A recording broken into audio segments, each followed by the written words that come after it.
Hello and welcome to a special edition of Live from the Living Room, a Eurovision special with my colleague here, Ben PopArt. There you go, the Eurovision guru. I'm not quite Dr. Eurovision, I don't quite have a PhD in it, but I'm getting pretty close. You have studied at the Scandi Pop University, I am Indeed. led to believe. I have studied the form, I got with the programme, I studied the quips of Terry Wogan. And you've been watching the semi-finals, so we don't have to. Exactly, I have gone through the suffering so you didn't have to. It's made me quite ill.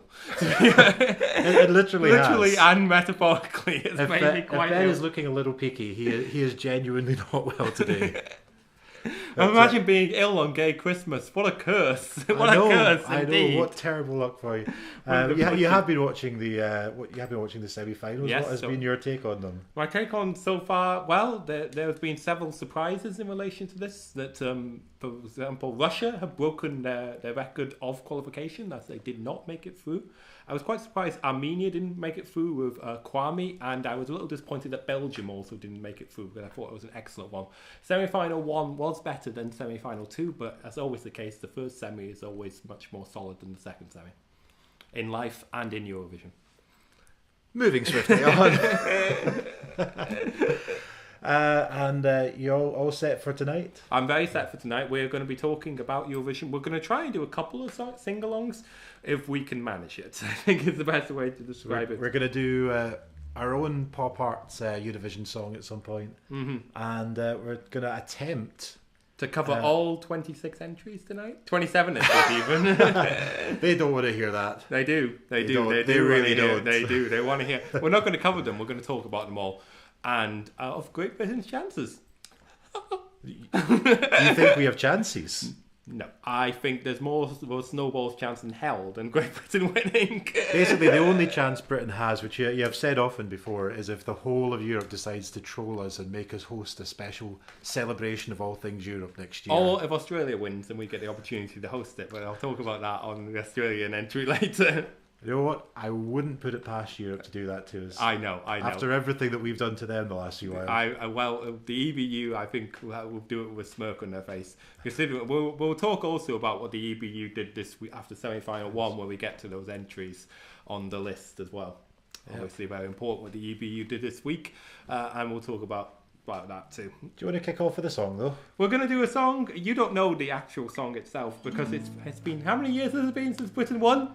A long 20 odd years, isn't 21 it? years. 21 years. 21 years. We 21 last won in barren years. 1997. And what a glorious time that was. And it was Britain was cool for all of 5 minutes. It was Cool Britannia, right? In the peak of Cool Britannia, that was actually. Well, this is not actually the winning entry from that year, but it's by the same band. Yeah, because you don't know. Because I don't know the chords for Love Shine a Light, and I didn't have time to look them up. But Ben just had time to look up the words. For this one. But you do know the chords for this one. I do.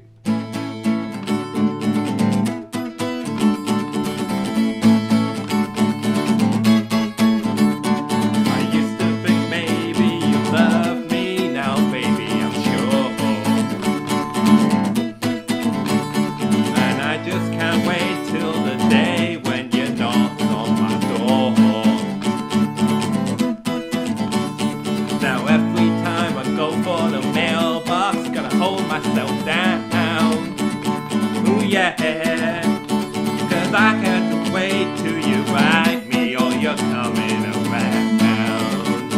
Oh no, I'm walking on sunshine. Oh, I'm walking on sunshine. Oh, I'm walking on sunshine. Oh, and don't it feel good? Hey now, don't it feel good?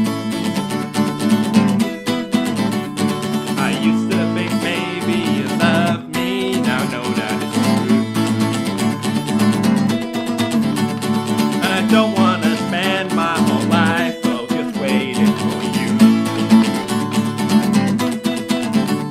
Now I don't want you back for a weekend, not back for a day. No, no, no. Said, baby, I just want you back, and I want you to stay. Oh yeah, now I'm walking on sunshine. Oh, I'm walking on sunshine.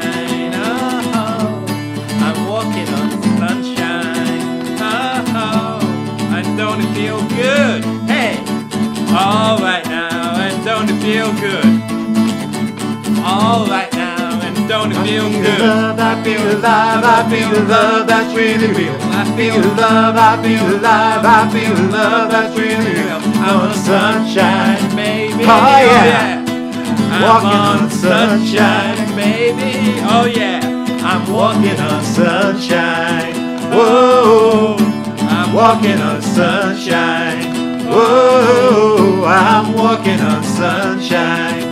Whoa, and don't it feel good? I'll say it again, I'll say it again, I'll say And it don't now. feel good. I'll say it again, I'll say it again, I'll say it And now. don't feel good. Oh, don't it, don't it, don't it, don't it, don't it And now. don't feel good. Don't it, don't it, don't it, don't it feel good?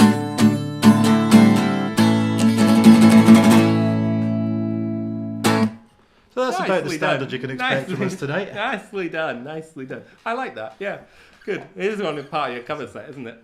It's it's a long time since I've done it though. Yeah, it's a good one. She's covered it again. Fantastic song. Fantastic song. And I've often heard from Katrina herself about competing in Eurovision, about the fact that she had to, the real favourite going into Eurovision that year was the German entry. And she said that she had to up her game, you know, because they weren't coming in as favourites, Britain. They were behind the 8 ball. I think it kind of worked in our favour as well that we sent in somebody that actually didn't really know any of the history about Eurovision, because obviously Katrina from Katrina and the Waves, although they're a British band and most of them are from Oxford and Cambridge. I can't remember which one. It was one of the university towns that they all formed in. But Katrina herself, being as American, That's right. didn't really know the history of Eurovision and didn't see it as a joke. Yeah, and obviously when she arrived there, she said that, wow, this is something that's incredible, you know, and she realised that she had to up herself. We got a good entry. We came in. We were on actually last, and obviously we're going to do all the entries in order, and obviously say why the draw is important. And a lot of the favourites have been drawn in the second half. There was some in the first half. That doesn't always mean that you're going to win in relation to that. We've had recent entries from last year's entry, of course, was in the first half. And also Austria with Conchita Wurst was also in the first half. So it's not the be-all and end-all in terms of the draw. But they actually, Britain on the win was actually on last and took the finale slot and ran with it. In fact, Britain recently have actually had went on last and did nothing with it. That was Molly with Children of the Universe, and it didn't do very well. Yeah, well, it helps if you got a good song, doesn't it? Well, it was a decent enough song, and that was okay, when we tried. But it was more. It needed to be more than just okay. It was when we tried to go. We actually picked her from BBC Introducing. That was our method of the madness that time, and she drew the second half, and we were given the last slot, and it didn't fly. No. Didn't fly. But if you've got any opinions on the songs yourself, then give us a wee shout in the chat room. You can join in the discussion with us.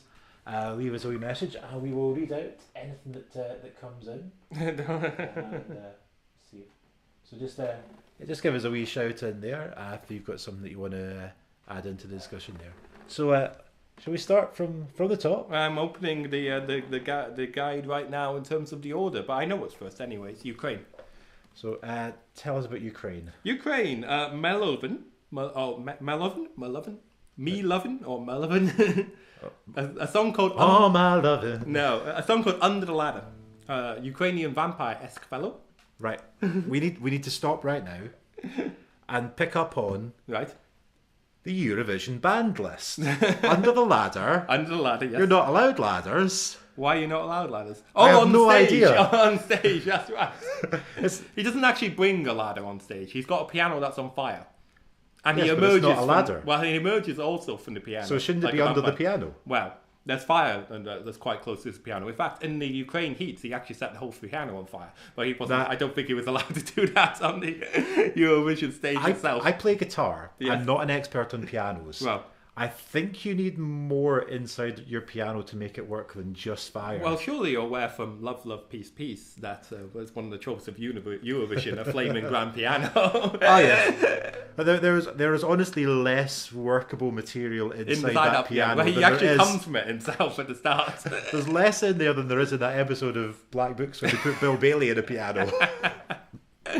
I am not convinced that piano is actually working. That's not where the piano music is coming from. I don't think it is. But however, it's a really good entry. It's not the first time that Ukraine have actually been drawn first recently. They actually were drawn first a couple of years ago with TikTok, which also features, as you know, another Eurovision trope, the man and the hamster wheel. Yes. Are hamster wheels not on the banned list? They're not on the banned list. Hamster wheels are permitted. You can bring a hamster wheel to Eurovision. You can bring a hamster wheel to Eurovision. Not a ladder or a golf ball. Or a shopping trolley. No. A shopping trolley. I think baskets are allowed. If you're getting your messages before you go into the contest, you can bring them in a wee wire basket. That's perfectly all right. Yeah, but anyway, Mullivan, very good entry. He performs it really well. He's quite charismatic in doing it, and he'll be a very good start. With first entry, as I say, entry is a lot of things. You could either swim, which, for example, you can take like what Belgium did, a lady called Laura a couple of years ago, What's the Pressure? And it really did a really good job of going first. Out of the gates, bang, You have to kick off the show with a really big start if you're going to be remembered from slot one. And but you could also fail, like Finland a couple of years ago, with a gentleman called Paradise Oscar, which I thought was a potential winner, and then it just died. I have no recollection of that whatsoever, thereby proving your point. And also Engelbert Humperdinck started from number one a couple of years ago. Did we have the opening slot then? We did have the opening slot with Engelbert, and it died in his arse. It really did. So there you go. And also, I always have a problem with Engelbert Humperdinck's performance, because the choreography was by Arlene Phillips. And yes, sure, there was dancers dancing around it, you always have in relation to that. She may have choreographed it. But somebody, in terms of it, was also in charge of the fireworks. We obviously have pyrotechnics. And when the big note, he had a pyrotechnic notes in relation to it. And I looked at it and I realised that his pyrotechnic, his big note, was the same pyrotechnics as what an act had in the semi-final. So they actually, whether by accidental design, they were copying somebody else's pyrotechnics. I was thinking, now, I'm not going to notice. I've noticed that, right? And I know there's going to be casuals who won't notice that. But there's also going to be a lot of Eurovision fans. And all the blooming juries who are going to notice the fact that you actually just use the same pyrotechnics as another act. And hence never failing in Britain in the last 20 years. You can't even be bothered to research what fireworks everybody else is using. What jazz do we have? It's a sort of conceited arrogance that we're better than you. We can just do what we like in relation to that. So yeah. That's Britain all over. All the rest of Europe won't have fireworks, will they? We could just use this any way we want. Anyway, but we've talked a lot about slot one as well, obviously importance. But he will do a good job, I think, and I think he'll end up on the left side of the scoreboard. I did see his performance from the semi-final, and it's an interesting staging. It's memorable. Exactly. He is rocking an unusually goth vibe for Eurovision with the one contact lens. Contact lens, yes. It's. I think it will do okay. I think so. I think left side of the scoreboard. It was actually one of the. It's certainly up there. All right. Let's move on to something that I'm not so fond of. Next, we're going to go with Spain. Who's next? Spain. So. No flamenco in this one. I can't even do flamenco. Mia y Alfred, and the song is Tu Canción. You're not sounding enthusiastic. No, there were a couple of singers, but not a couple. And what they're trying to do is they're trying to play a cutesy. It's like, are we a couple? Are we a couple? Are we out a couple? No one frigging cares! Alright? If you're not a couple, say you're not a couple. If you are a couple, say you're a couple. Madame Monsieur, a French act, are a couple. They've said they're a couple. No one cares about the fact they're a couple. All we don't care about the fact, we're singing a lovely cutesy ballad. Madame Monsieur aren't singing a cutesy ballad or anything like that, but a couple. They're not making anything they're a couple. Why are you trying to go on this beautiful, stupid tease to say you're not a couple? I think the last time anybody actually cared whether two performing acts were a couple or not was the White Stripes.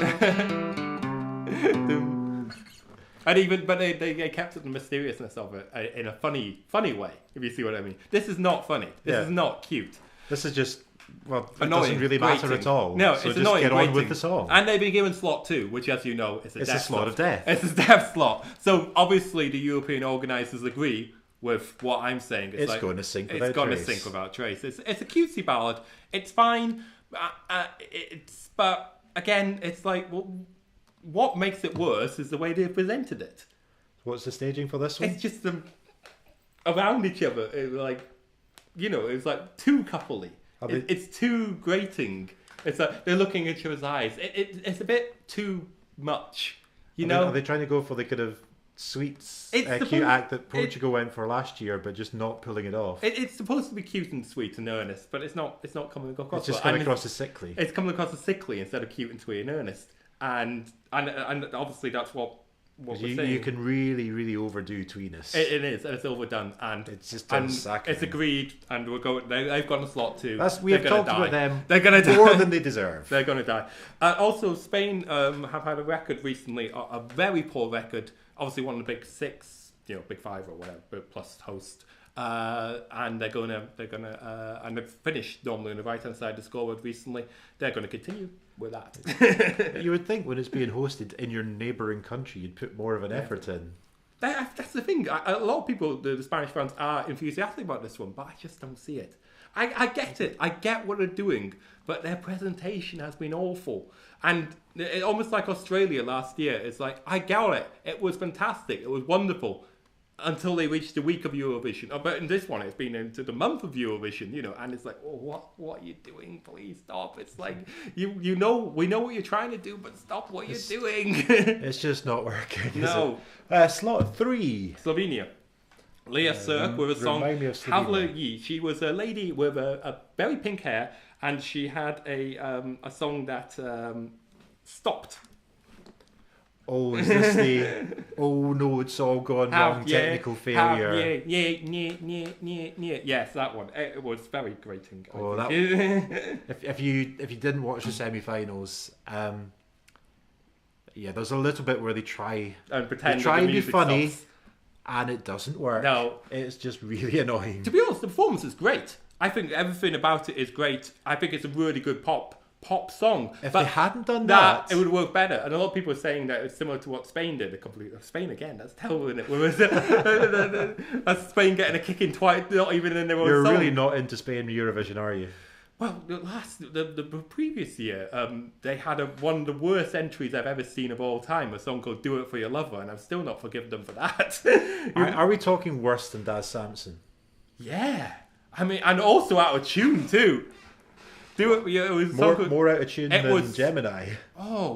He was one of the worst bad notes in Eurovision ever. Actually, it was even Graham picked it up on a commentary. It was like at the end of it, was like, "Do it for your lover." It was like there was nothing to that song, and it was terrible. And it just finished second to last. Scraped in. If he was doing it for his lover has just left him. I hope he did in the end. Slovenia, I think they'll finish on the right-hand side of the scoreboard. They've obviously been drawn in the first half, and they haven't been given that, they don't have the death slot. They've got the near death slot. They're on third. And I think it only kicks off really from track 4, which may have a decent chance of it. So who's in 4? It's Lithuania, which you and I were watching this one together, a song called When We're Old. But we thought she was sort of graty on her notes. A quiet song. You'll need to refresh my memory on that one. It was after Toy by Israel, and we thought she was going to struggle and standing out, but she actually made it through, and I was quite surprised. She sings it very, very quietly, and it's a song basically about growing old with your lover, and at the end of it, she... quite in a sweet way, not like a Spanish way, not cloying, in a sweet way. She walks over to the bridge. Again, the staging is nice. She walks over to the bridge, and her husband is there, and she greets him, and she cries, and it's sweet. It works. That is the correct way to do a song of that nature. I think she'll do better in the final than her placement in the semi-final. She was up against some. She had to follow a really tough act, and she had to get through semi-final 1, which was hard. Because the semi-final one was hard. So the fact she made it, I think it was a lovely song, and I'm glad she made it. I think there were better songs, in semi-final 1. But because she's made it, she's here. I hope she does well. Middle of the scoreboard. It's a nice middle song. It's pleasant, but it's not annoying. It's not going to win, but it's one that I think you'll I think you'll appreciate it. Yes, I think you'll appreciate it in relation to this. Next. Oh, and this is when I'm going to start talking about Britain a little bit, actually. Yes. Because it's Austria.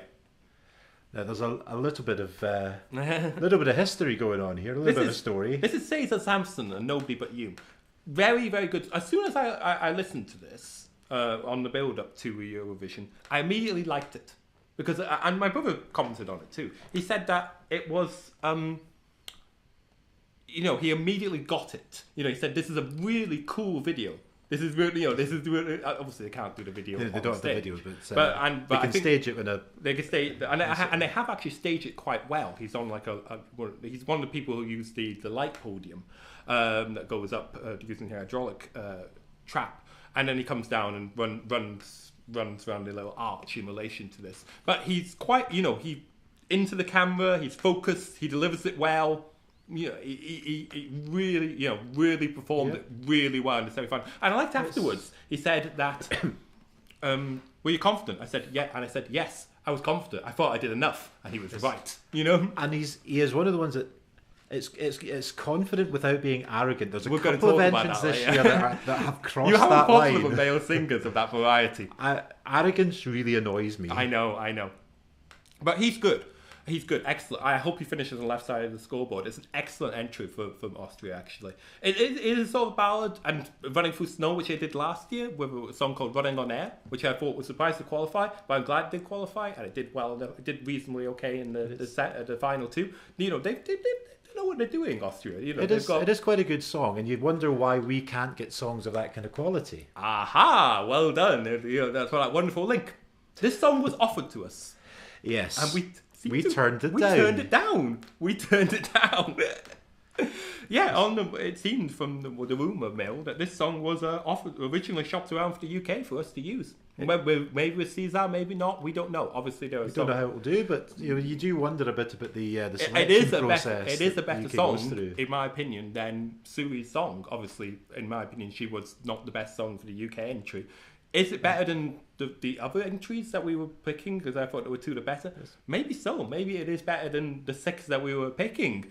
And there were definitely a lot worse that made it to the You Decide shortlist. I know, and that's you got to wonder again. 21 years since victory. And there's been a long history of that with Eurovision entrants from the UK, because in 2003, I think it was.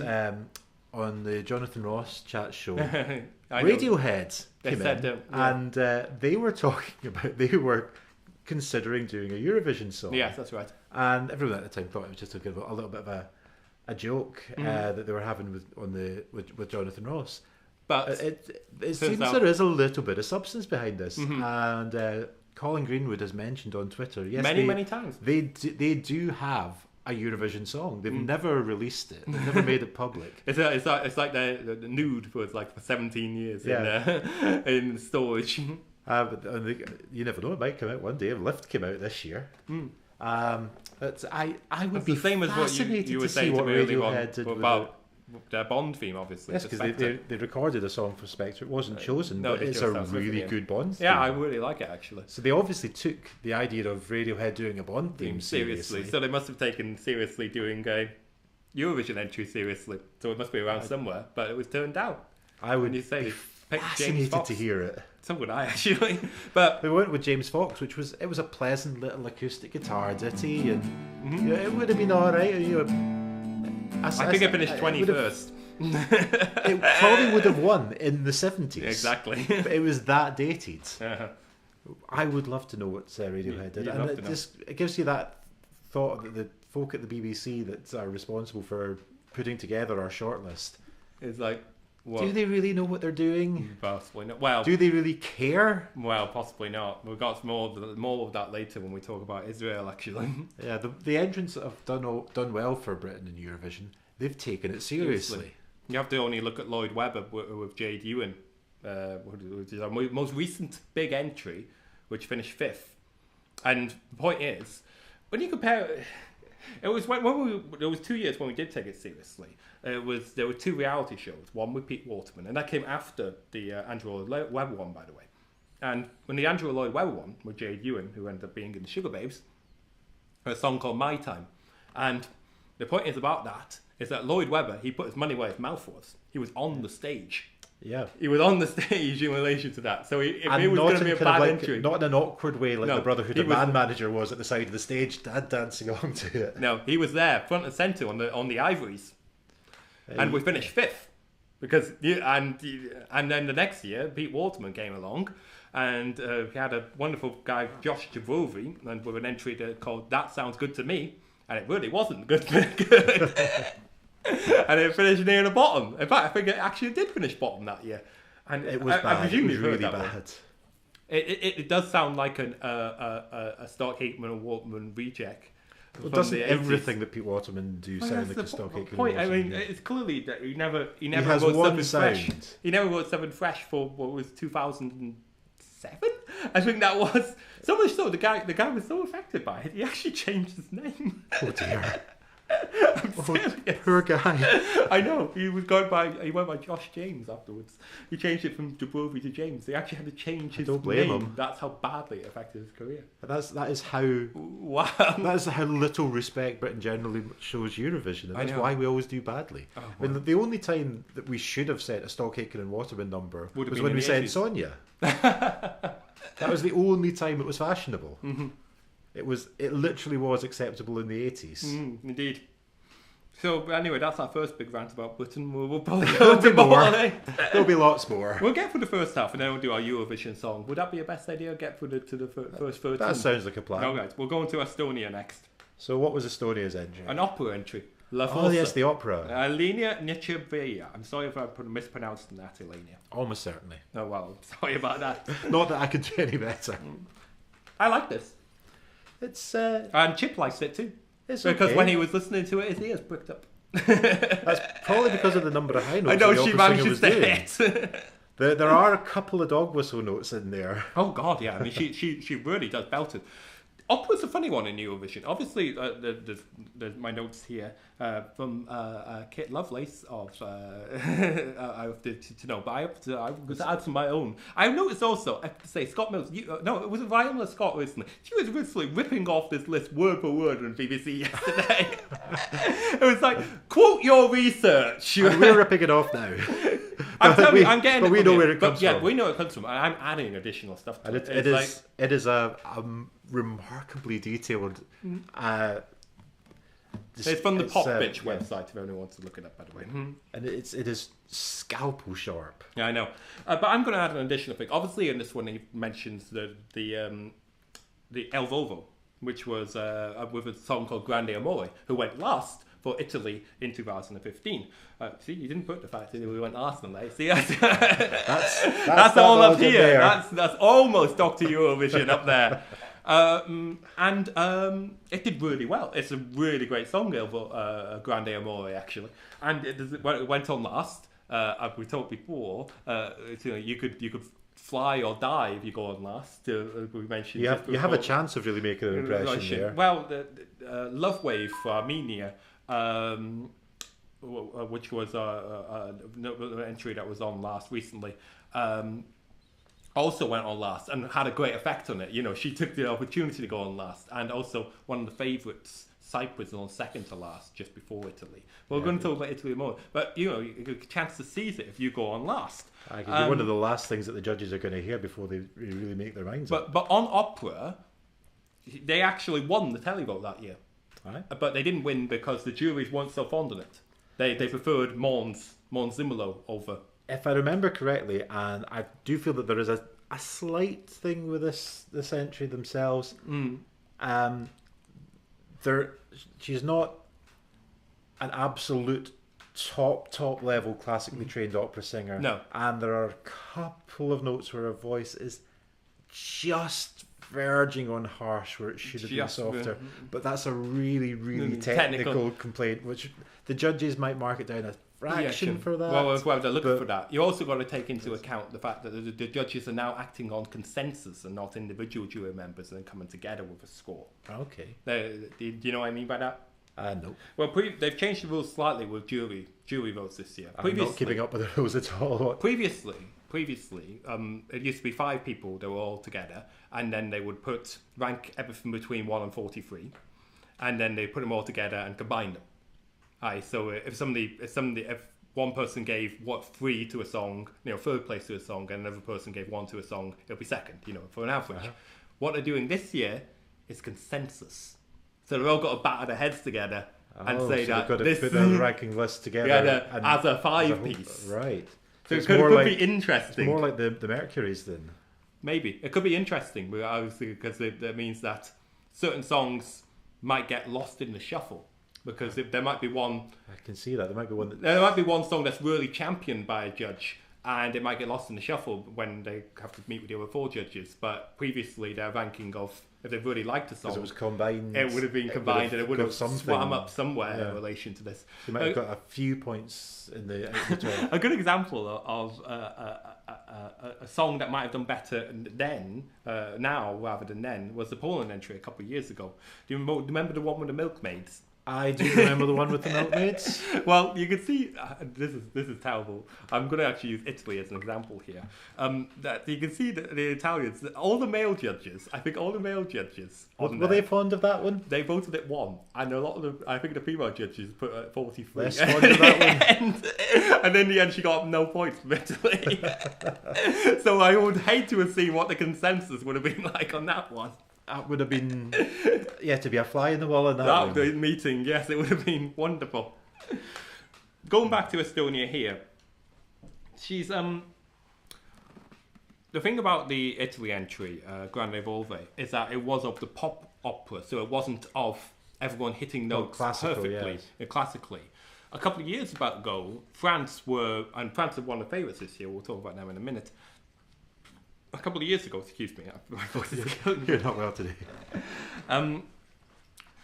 France had an entry that was opera sung in Corsican, and people say, "Oh, it's a favourite, and everything. It's going to do so well."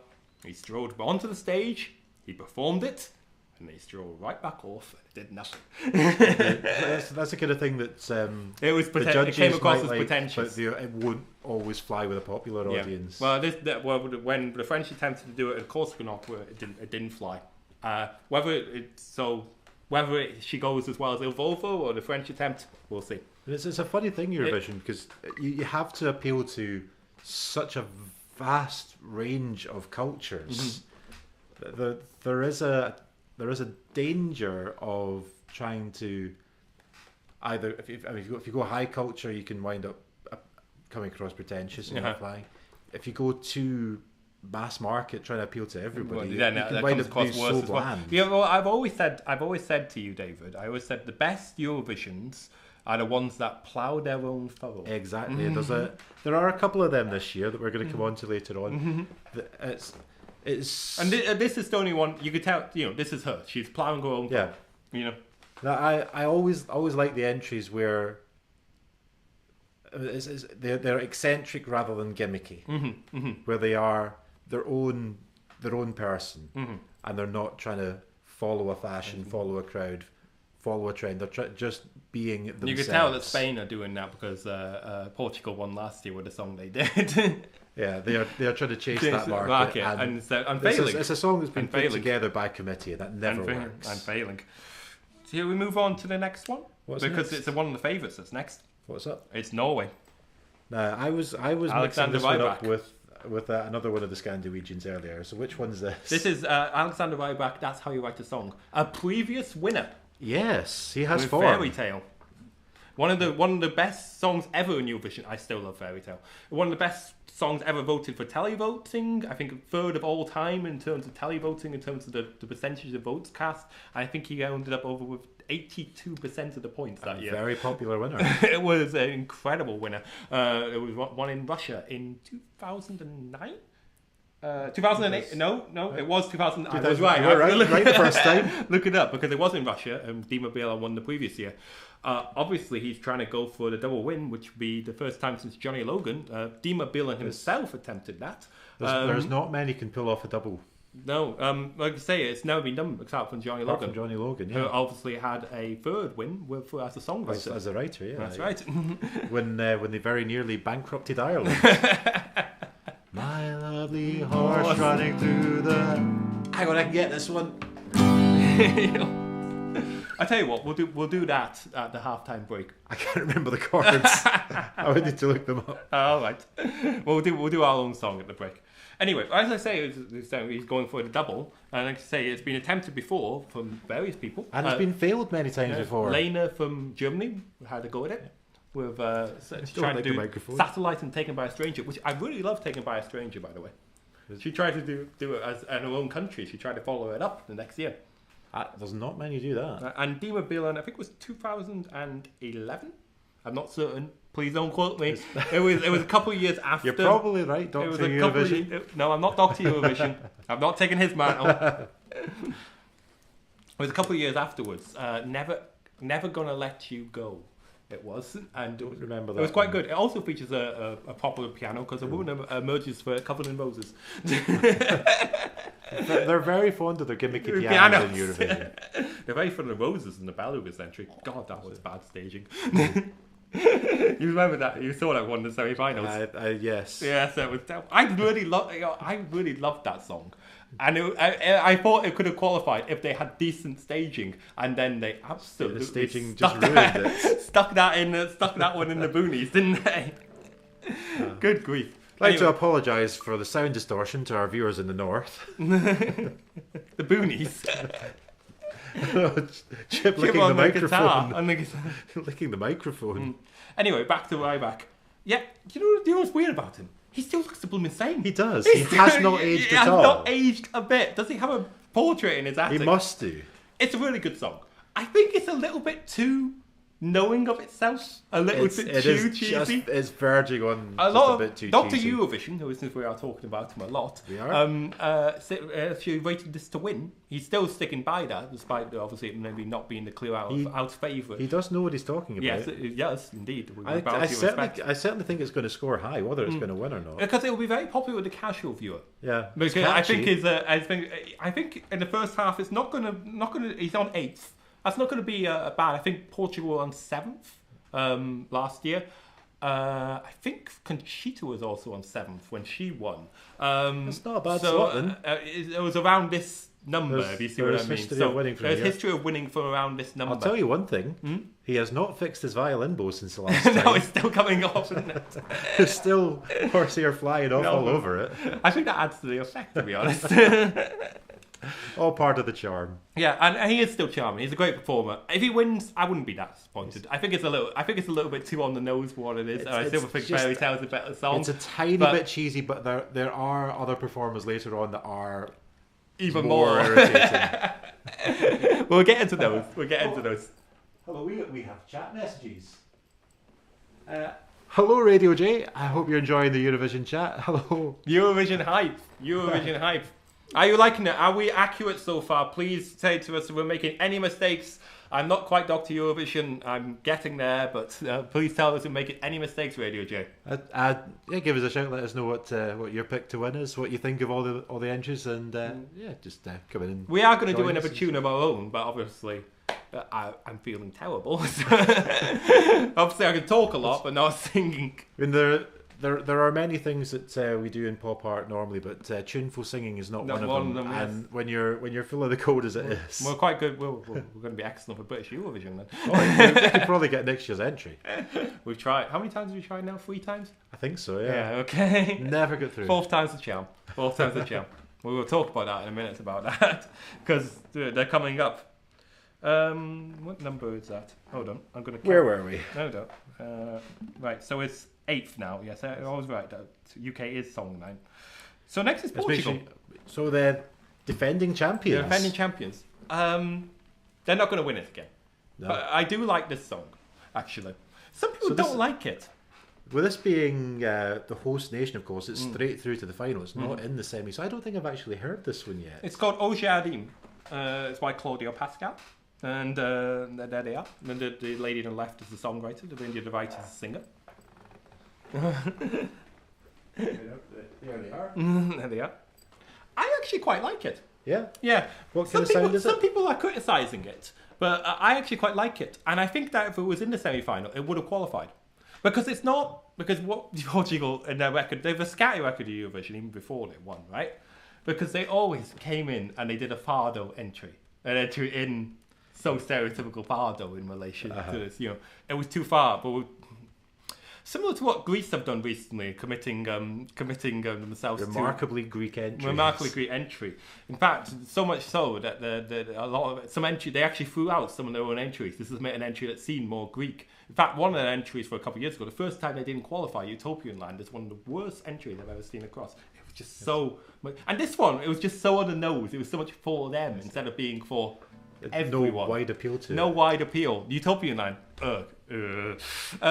Yeah, and the same was true of this year's Greek entry. But this Portuguese entry doesn't fall into this trap. It is in Portuguese, but it's quite a slow, almost cool song.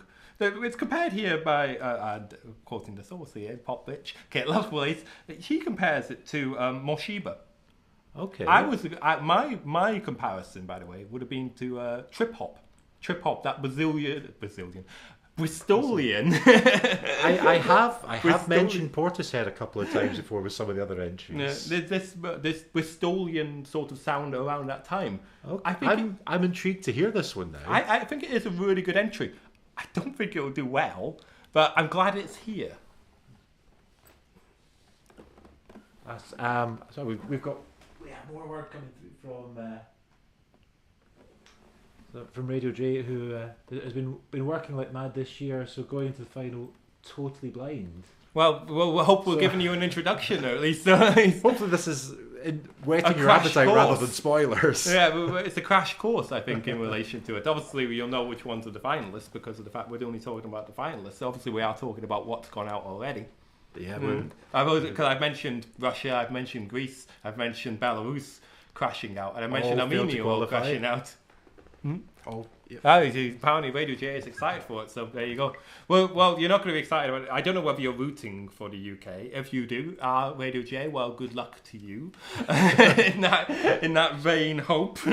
We don't know where Radio J is from. You could be watching anywhere apart from China, of course. Yes. Shall we talk about that now? No, I'm going to talk about when we talk about Albania and Ireland. Okay, so that's coming up. Yeah, exactly. Saving it. A little.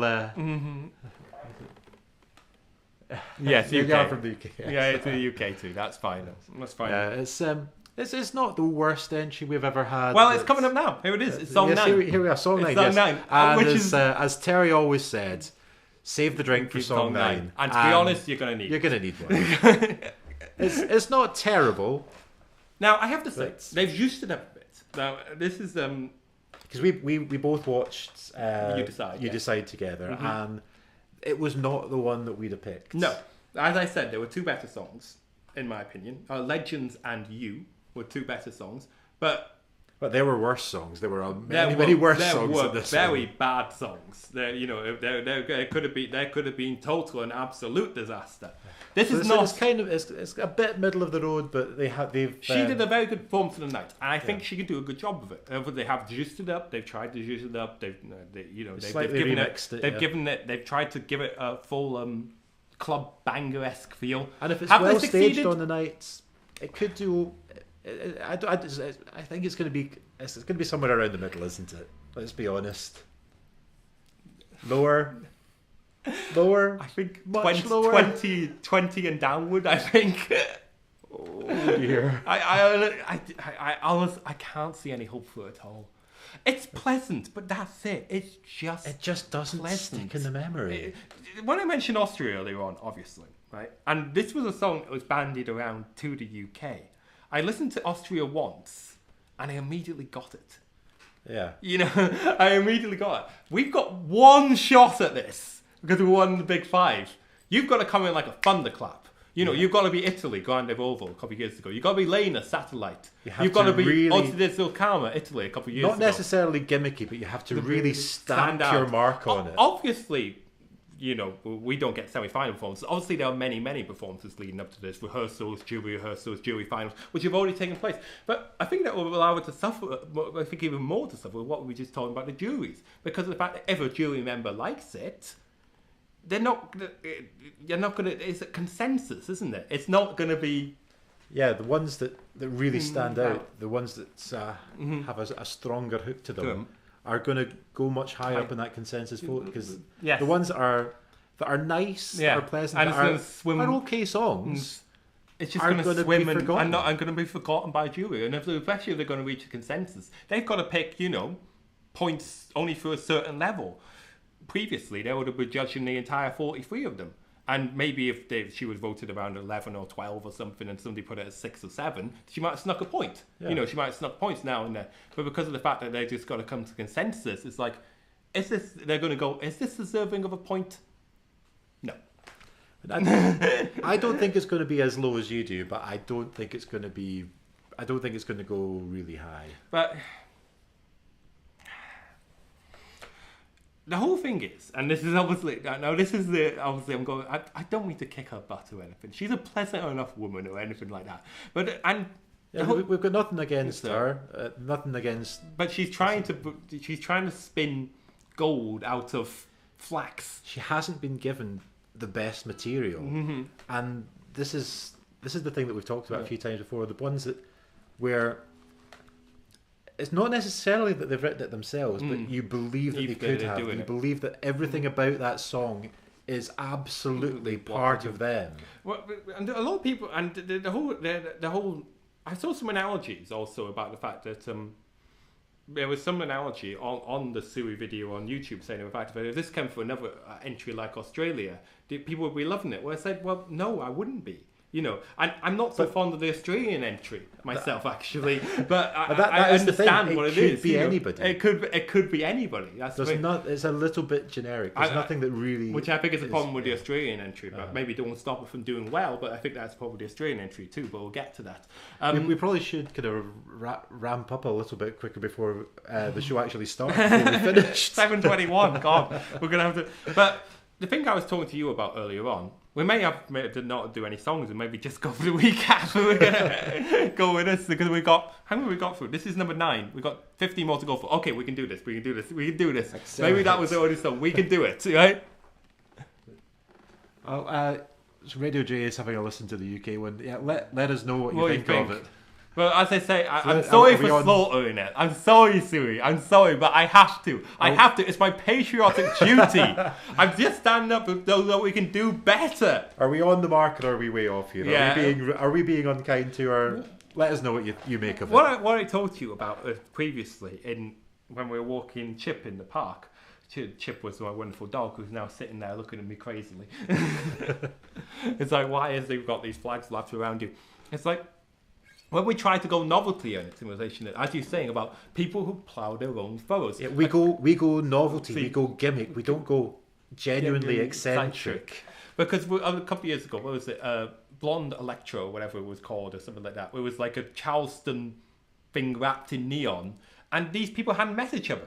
It's been put together by committee. Together by committee, and it's like, they'll like this, and it was like very Strictly Come Dancing-esque, and it just didn't come across. When you they had talented individuals responsible for it, but there were just so many of them, nothing really gelled. It didn't feel like a really complete entity. If you're going to do that, the point is, when people say, oh, novelty always wins, you take Conchita, right? You move her out of the song contest. Who is she? She's still Conchita. You take Lordi. It's a novelty having melody. They're still Lordi. They have many, many albums before Eurovision. They'll have many, many albums after Eurovision. They have a really strong sense of who they are. You take somebody like Netta this year. She is who she is, right? You know that she is exactly what she is.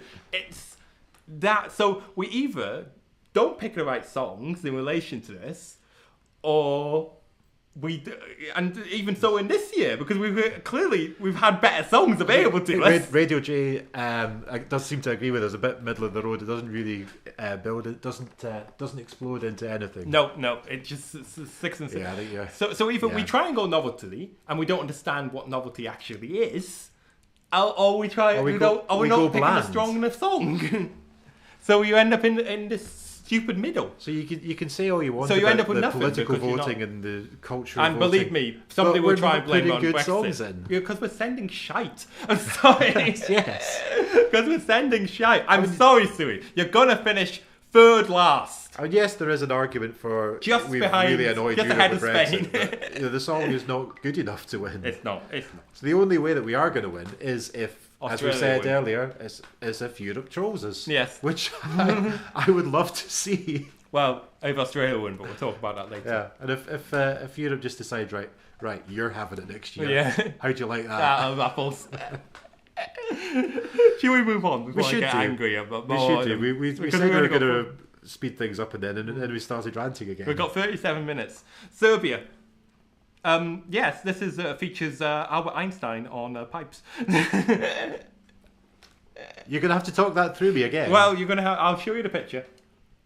I thought you literally meant Albert Einstein, Well, like a you can see hologram it, or can't something. you, in relation And to- I wouldn't be surprised. That would not shock me in Eurovision. I could see that. As my brother said, this is standard. You know, it's like this takes every Eurovision trope. Old man playing ethnic instrument, women wailing, man in This is dress. this is the one where if you're playing a Eurovision drinking game, It there are takes going to be quite a lot few. of shots in this round. I don't think it will do that well in relation to this. In relation to But the it will get contest you overall. drunk. I think there were better ethnic songs in there. I actually think the Greece entry was actually better, but again, up its own bottom a little bit. And Armenia with Kwame, I thought was much better. There have been better ethnic. There's nothing wrong with doing ethnic songs. No, ethnic not songs at have all. won. If In fact, it's the a good song, then it's a good song. The last sort of, I was very ashamed that I think it was Serbia, the guy who looked like Owen Jones didn't make it, because I thought that was a really excellent song and it should have made it. I was very disappointed that Kwame from Armenia didn't make it, because I thought it was really good.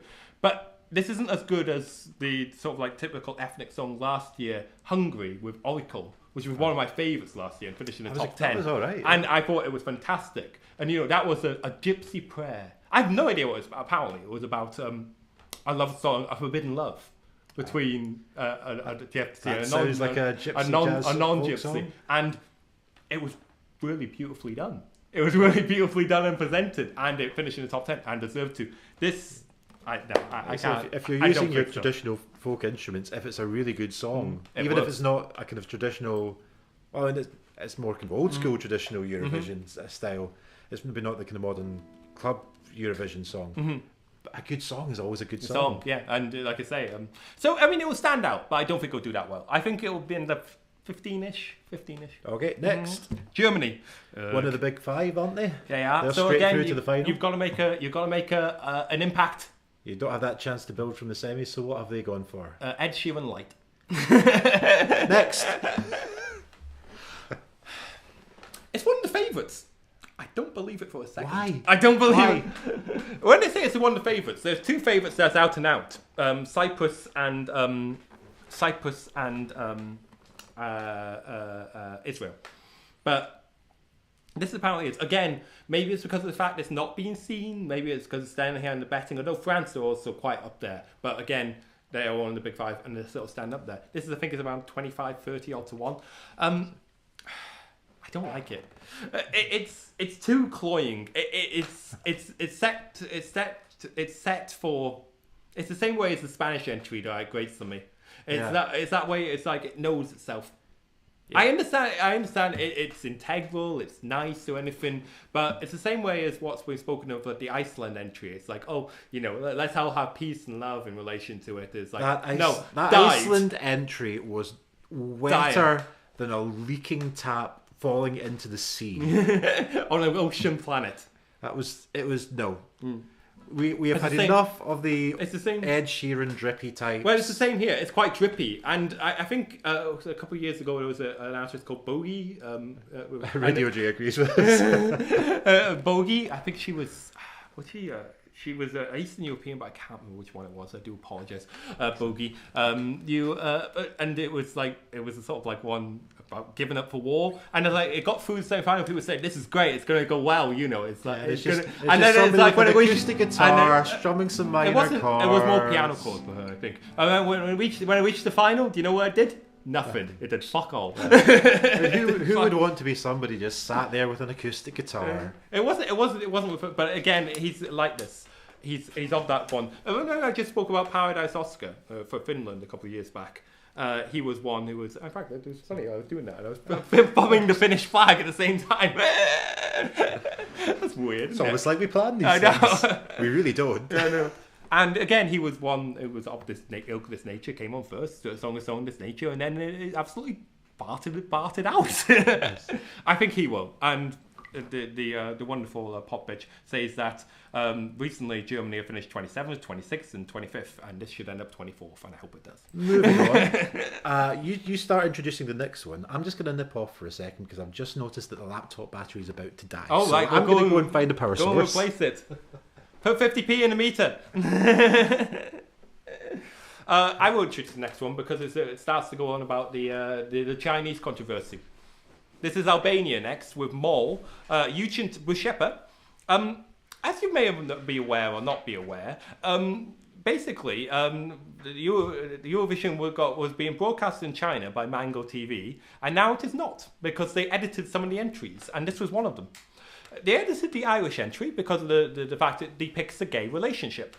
They edited. You couldn't have anything in Eurovision depicting anything gay. No, of course not. That's unheard of. No, of course not. But however, Eugent was banned because he has tattoos. For tattoos? That's right. He doesn't actually. They weren't really actually showing on his costume. It was more on the guitarist. It's like what? Why? I understand that, but I mean, no, I don't understand it. I just don't. And as Radio J say, they blurred the rainbow flag as well. They did, on several performances. They were seen quite a few on the Switzerland performance. And yeah, I absolutely agree. Completely pathetic. It is pathetic. In a way, though, I understand. I mean, the point is, you don't mess with the EBU. We were discussing it previously. You don't dick around with them because they'll just absolutely stand up for it. They will take it off you. They will stop you broadcasting it. I wish, though, that they kept it on. Or they tried to find a way to get it on. Try and talk to them and sort of say that, listen, well, maybe give them another chance to say, listen, we'll let you keep the final. We'll let you keep the final. Just broadcast this, please. In previous years, like with Russia, they did try to find a solution. So I wouldn't be surprised if behind the scenes they have been, and China is just stonewalling them. Maybe. Because it was really, really quick. Because they literally did it almost immediately. Yeah. This one. So perhaps there was an immediate stonewalling. I wouldn't be surprised if they'd been warned beforehand. Maybe something happened. Yeah. And maybe they just ended up doing what they were doing. But poor Eugene too. He was also edited. Yeah. As well as Ireland. So I like the song. I thought it was surprising to get out of semi-final one because as it's sort of the meat and potatoes of Eurovision, a soft rock ballad. But it's nicely well done. He does it well. What it is. It's he does okay. It well. It's not. He's it's in not the the first worst half. thing of the night. He'll do reasonable. I think he'll end up at around about 12. I don't think he'll get anywhere close to winning. But there you go. It'll certainly not be right at the bottom of the scoreboard. So on to the last of the first half. We've managed to make it to the last of the first half. Hopefully we can zoom half an hour to go before half the an show hour to go. That leaves 2 minutes for each entry in the second half. We will really have to speed it up. I know. Merci. Cool. Indeed, Madame Monsieur Merci. It is very French. The most Frenchish thing ever. France recently. Now they've kept their French identity, right? Because we leading up to what they had is Terry Wogan I think said about it. They had songs that could have been sung when they were hanging their washing on the Maginot Line, and they weren't compromising with it. They were keeping it still very French. They went for a couple of silliness with Twin and Sebastian Tellier, who's one of my favourite Eurovision entries of all time, by the way. Divine, honestly, check out Divine. It's amazing. At one point, he inhales a beach ball and sings in helium voice. and he has a big beard. I'd forgotten that. And he has a big beard, and one of the and all the backing that singers have also got the same beard as him. And he drives in a golf cart. It didn't do very well, but it was him. But it made you laugh. It was him. You know, enjoyed it. I know exactly what Sebastian Tellier is like, and that was exactly what he would have entered into Eurovision. Again, ploughing his own furrow. Yes. I still remember the entry. It might not be to everyone's cup of tea, but it was definitely him. Yes. So, and they got through that, right? And then from Amir with Gerges, and then last year with Requiem by Alma, they've entered contemporary pop songs, and they've been bloody good, I have to say. And they've been slowly working their way up the scoreboard, and they have top 10 entries, and deservedly so. And this one is a favourite, and deservedly so. It uses the same theme as Italy. It is about immigration. It is about the crisis in Europe in terms of immigration coming over. But it is less on the nose than Italy, which is which is the lyrics And- are absolute. The lyrics to the Italian entry are absolutely fucking brutal.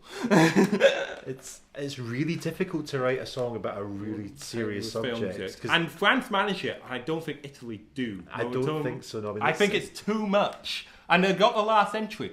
And I don't know. Almost I'm talking about Italy and France together because they're almost one in a muchness here in relation to this. Because they're using the same themes. I think the French entry is much more subtle. You know, I am the sea, I bring mercy, I've been here for 1,000 years. It's so easy you know. to try something like that and come across trite. I don't think either of them are trite.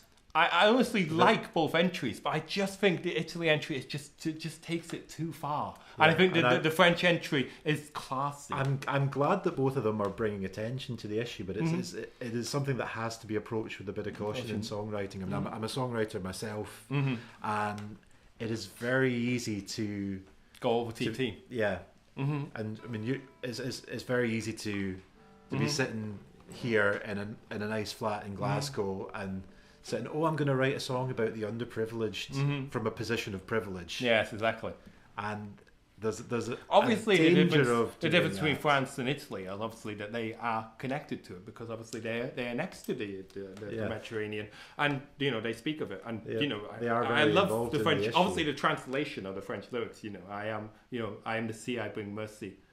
You know, it's really it's really clever. Mercy. It's really. I think The they've clever approached punning it well. of it is beautiful. It's one of the favourites. It deserves to be the favourite. If it wins, good for it. Yeah, Good for it. I'm rooting for it. I'm rooting for you, France.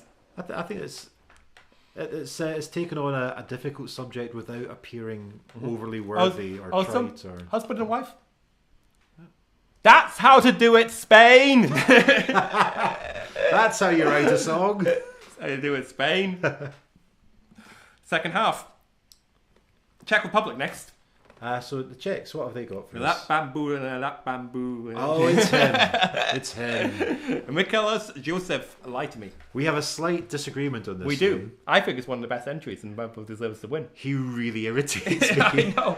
But you've got a problem with confident male singers, and you've got the same problem with the Swedish entry. It's just that fine line between confidence and arrogance. Well, I think it is arrogant, but it's more like a nudge, nudge, wink, wink. I think the song's very similar to what Liam Payne would sing, but I think Liam Payne's a terrible pop star. I think this is rather good. It's all just a little bit too hipster twee for me. I think it is, but I kind of like it. But it is him. And also, I like him because of the fact of what we discussed previously. Again, this is slagging off Britain. I do apologise. He was approached last year to enter the Czech Republic, and he turned it down. He was waiting for a better song. He was waiting for a better wasn't song, he? or Yeah. better for something in his own style. And this is totally in his own style. That's what you could completely tell, obviously. Yeah. It not- is him. I mean, my objection to it is purely subjective. It's not my taste. Yeah, exactly. You don't Other prefer- people like Right. this, it may be more your thing. taste. I think it's got a chance of winning or being outside. I think it's a top 5 entry. I think he does it really well, and it had to change the choreography of it as well because it's he was trying to do a dance move, apparently a backflip in rehearsals, and he put his back out, Oh dear. so he had to change it a bit. Fair play to him for getting through it with a bad back. And he still wearing that damn backpack, even though he put his back out. Credit to him for that. It's real terrible, isn't it? Imagine must have felt. He's only like 21. Imagine must have felt as old as Methuselah after that. Dosed up on every painkiller going to get through the show tonight. Yes, but anyway, I mean, and what I love about this is the fact that some of the lyrics in this is just the English. It's like, plenty motherfuckers want to eat my spaghetti. It's just, it's just so. It's like such a bad lyric, but it's delivered. You know, he delivers it. It's like, plenty motherfuckers want to eat my spaghetti. You know? Touch surreal. Yeah, but again, it's just like he delivers it. You know, There are bits that is verging on piff paff poff. I like it. But anyway, it's not my thing. Top 5, definitely left hand side of the The scoreboard. next one, this is more my kind of thing. Denmark. And this is becoming favourite. almost the unofficial Scottish or at least Arcadian entry. Go on, tell the story. I found this out today. This is the Danish entry, Rasmussen Higher Ground. which is about a pacifist Viking who is the patron saint of Orkney, which of course used to be part of Denmark. I know. And this is about a a Viking soldier, part of the king's army, who was sent to fight in Anglesey, and refused, jumped overboard, went back up to Orkney, became kind of a joint earlship of the islands. Okay, the islands. With his cousin, I believe, that they became fierce rivals, and it was decided that one of them must be put to death. And he volunteered and ordered his own army not to fight, and became a saint. Became a saint on the islands. It's an incredible story. It's a remarkable story. I've never heard of a pacifist Viking before. Pacifist Viking. It is unbelievable. Well, he's been immortalised in Eurovision now. Yes. So all the islanders up north here in Scotland are all behind this one. Vote for Denmark. This is the...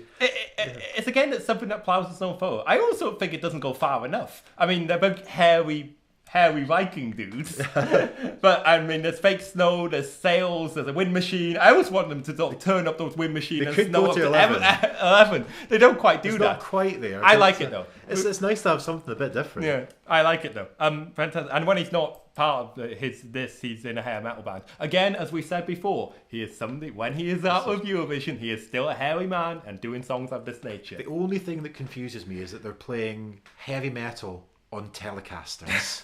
They don't on this one. They're not on this. They don't have any instruments on stage for this one. Was it? I'm mixing that up with You're another mixing one. up with Hungary. Hungary. Yeah, Hungary Hungary are trying to play heavy metal. Actually, no. It was Albania who was playing heavy metal on Telecasters. I'm really mixing it up. Well, I'm getting it completely wrong. I don't know. I think you were commenting something on the Telecasters. I think that was Albania, the man who was banned for his tattoos. That might be the one. It was just the wrong guitar. There was no way that sound was coming out of that guitar. I see. Anyway, we need to. I know we need to hurry up. Australia's next. Radio J is rather fond of the Danish entry, quite anthemic. Yeah, it's quite good. Yes, I think it'll finish top 10.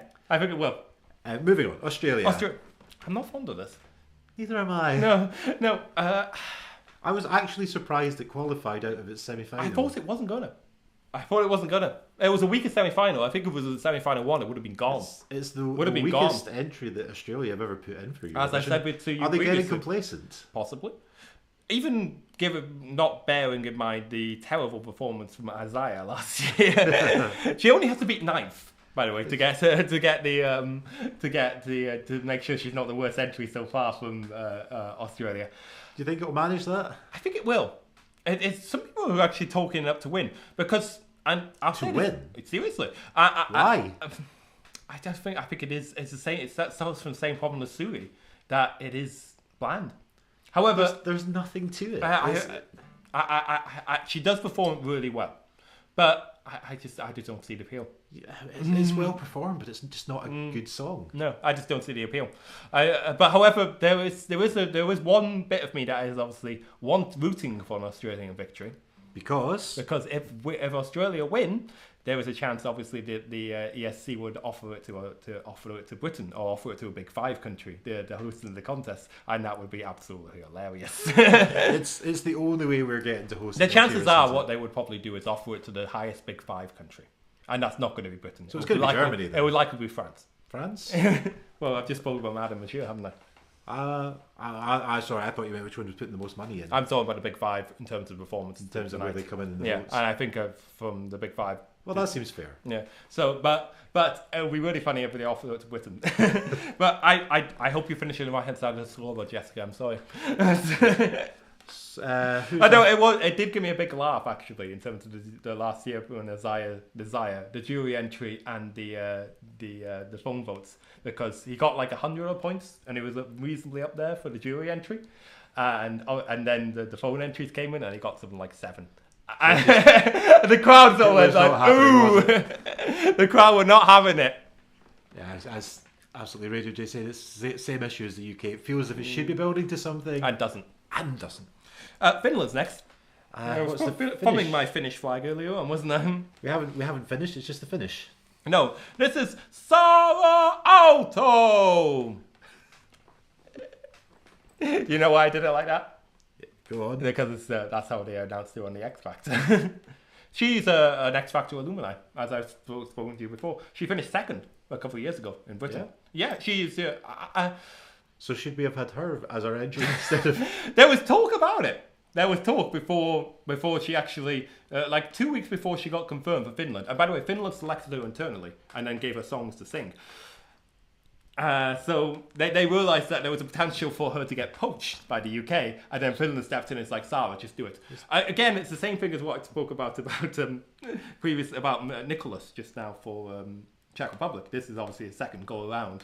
This is her fourth go around. This is her fourth attempt to try and get in, and then finally getting in. Which means that she actually does. She care really about wants Eurovision. it. She wants to do it. I don't actually really like the song. I actually think it's sort of sub Lady Gaga-esque pop. However, she is great. Does the song suit her even if it's not your cup of tea? She is in that pot. She can do it. She can do she could do it. She knocks it out of the park. Her performance is fucking fantastic. It's just not doing anything for you. I like it, and I hope she does well. I think she will end up on the left side of the scoreboard, but I think she's capable of so much better.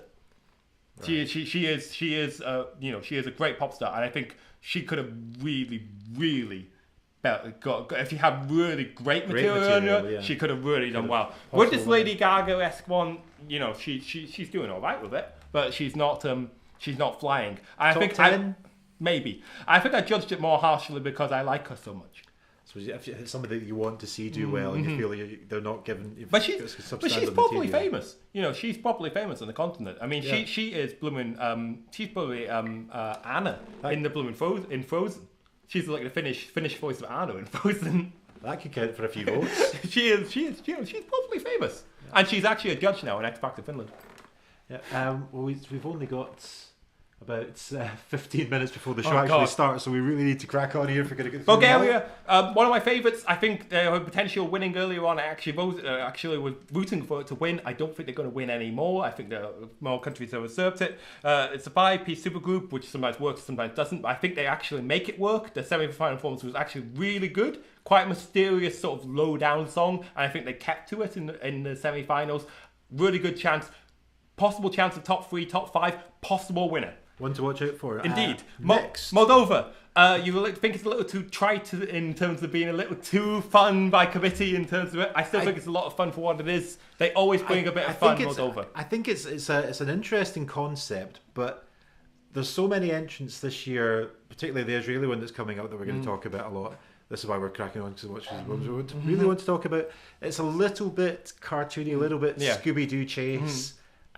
It's an interesting staging, but I feel it could be done by anybody. I may be wrong, and this may be the kind of thing that these guys do all the time. That this might be them, but it feels gimmicky for the rather sake than eccentric. Yeah, it feels for the sake of it rather than really. I didn't even say their names. Equinox Bones for Bulgaria and Didi Ross, My Lucky Day for Moldova. By the way, Monsters is the name of the track for Finland. By the way, Sweden is next.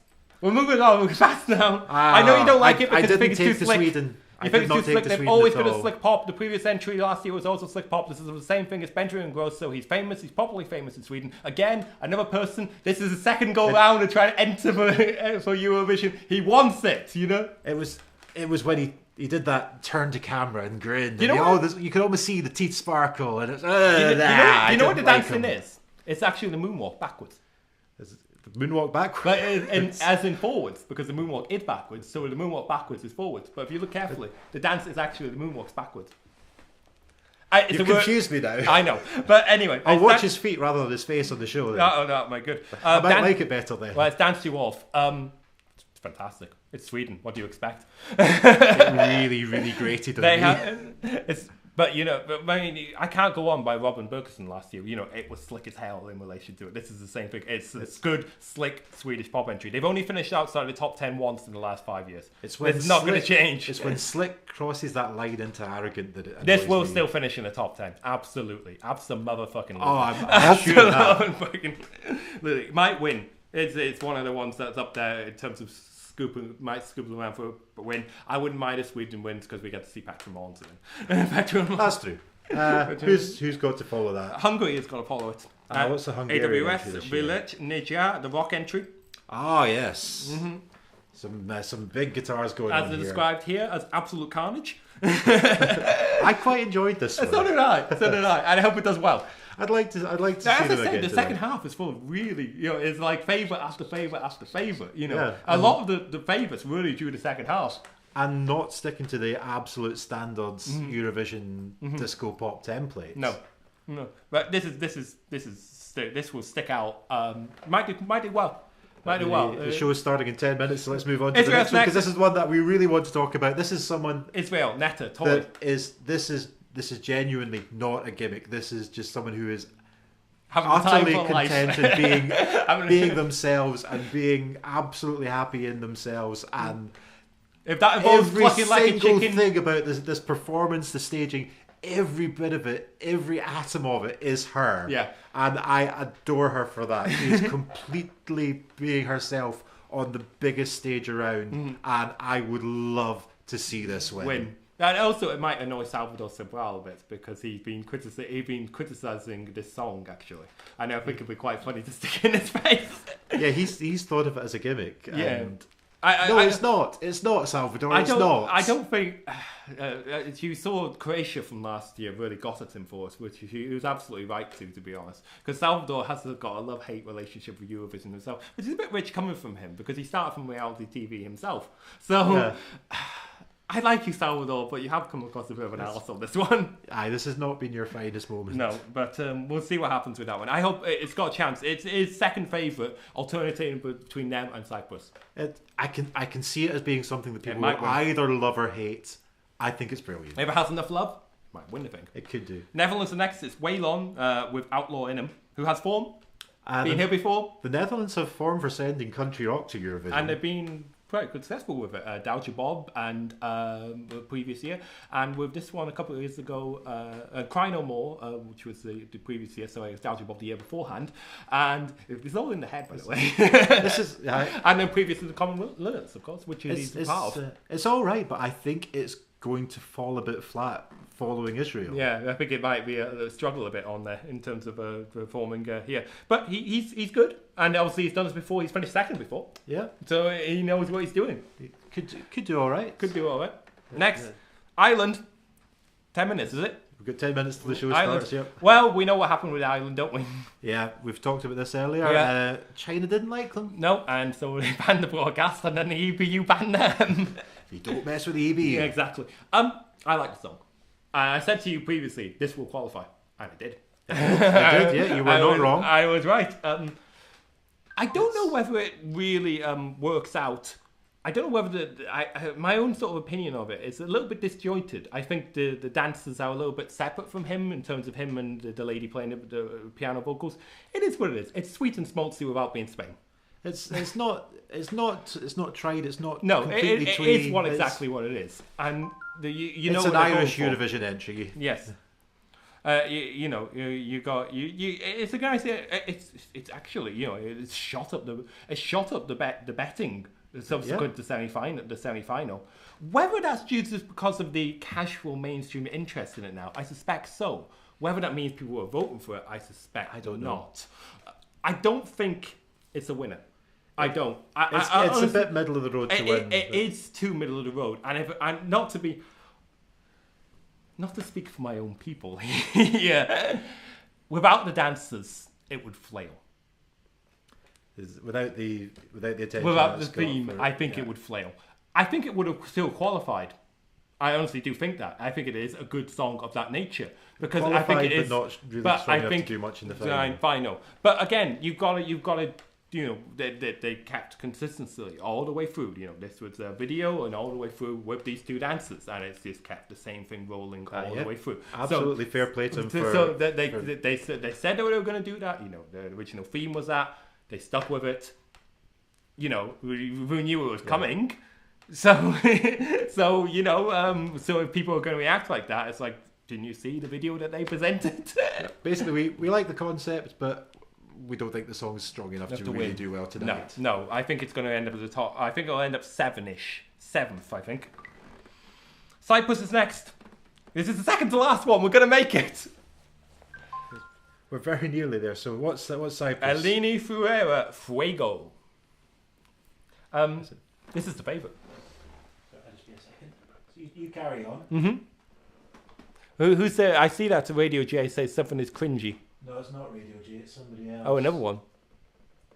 Everyone. We've got our first troll. Bye-bye. What? This is cringy. Maybe he's just thinking of the songs. Maybe he's just saying that one of the songs is cringy. I'm not sure he is. Oh, that's not very nice, isn't it? Yeah, bye-bye. If he's saying If you're just here to be trolls, bye-bye. Oh, well, we'll get rid of trolls. We get rid of you the same way as the EBU gets rid of China. So you know what Eurovision's all about. If you're not here for that, bye-bye. Okay. The show's starting in 7 minutes. I know. So Okay, we're going to make it because there's 2 more entries left, and we don't even get to form our own Eurovision entry, but we can still manage it. Lainey Ferreira, Fuego. She's the favourite now. Tell me about this. Well, it's called Fire, and boy, I mean, things do things pop off. I think we're on delay now on the video, but that's all right. Sometimes happens. Yeah, things really pop off. I think if it wins, I won't be disappointed. I think it is a bit standard of the taking that sort of Greek Cypriot sort of pop music. But in the same way, some people are saying it's a bit too standard in relation to this. But it's like how would I put it? It reminds me a little bit of My Number One from Helen Paparazou a couple of years ago. That was the last Greek entry win. And it's sort of like, this brings she's in there, she's dancing, she's giving it the full choreography, she's whipping her hair back and forth. It's on second to last. It's going to cause a ruckus. It might win it. It might win it, and it's apparently very, very popular in the floor and with juries. If it wins, I won't be disappointed. So one to keep an eye out for. And yeah. The final one, who's got the last spot? It's Italy, who we've talked about before. Earlier. We're obviously not going to repeat what we said about France. We think it's a little bit too bombastic. It's worthy, but just too on the nose. Too on the nose, and they are the last entry. It's I will give them their names. It's Amel Matta and Fabrizio Morio with Novente Avente Fatal Niente. And yeah, that's it. And that's it. That's the end of it. I've got to the end. There's just time to grab a drink before the show goes live. Before song 9, though. Don't start drinking before song 9. Put the kettle on right now. Save yourself for song 9. Raise a glass to Sir Terry at song 9. Of course, yes. I'm going to decorate the sofa. Take these off. Put them on here. Usual service will be resumed here on the Live from the Living Room channel on Wednesday night. We've got Chloe Marie coming in for this Wednesday session. If you have enjoyed it, give us a follow. The button will be somewhere up there. We usually have live music every Wednesday night featuring some of the best songwriters around from Glasgow. And me. And occasionally then. We have been David Burns, Ben Hughes, taking you through the Eurovision Song Contest. Cheers for the follow, Radio J. Glad you've enjoyed it. Sorry about the little troll that came up earlier, but what can you do? No. So enjoy Eurovision tonight, and we'll leave you with a little note of who all is coming in to do the live music sessions over the next few weeks here on Live from the Living Room Gigs. Good night. Good night. Bye-bye.